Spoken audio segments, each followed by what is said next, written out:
Thank you and welcome into this video. I would like to shed light on the key difference between tax amnesty and tax condonation.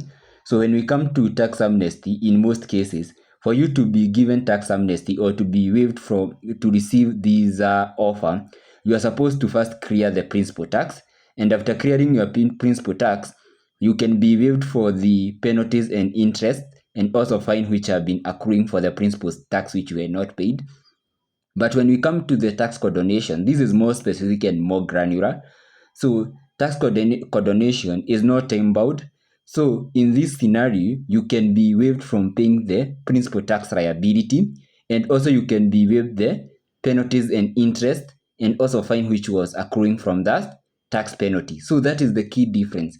So when it comes to the scenario of tax amnesty, as I have explained, it is given is a relief which is given by the government for a specific period of time, maybe for the year 2024, and then you can be required to encourage people to limit their taxes and to remain tax compliant.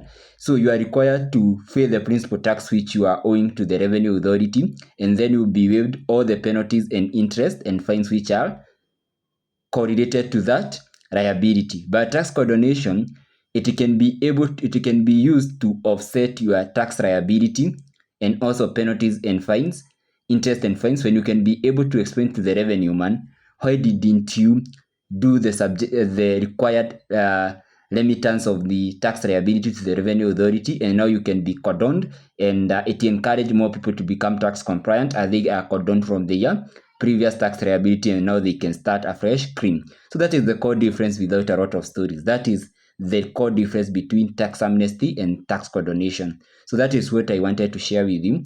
So in case you get this information insightful, please remember to give the video a thumb up and also to hit the subscribe button. In case you have any query regarding taxation and matter of tax amnesty, tax relief, income tax, and withholding VAT, kindly reach us using the contact in the description and also using our email. Have a nice time.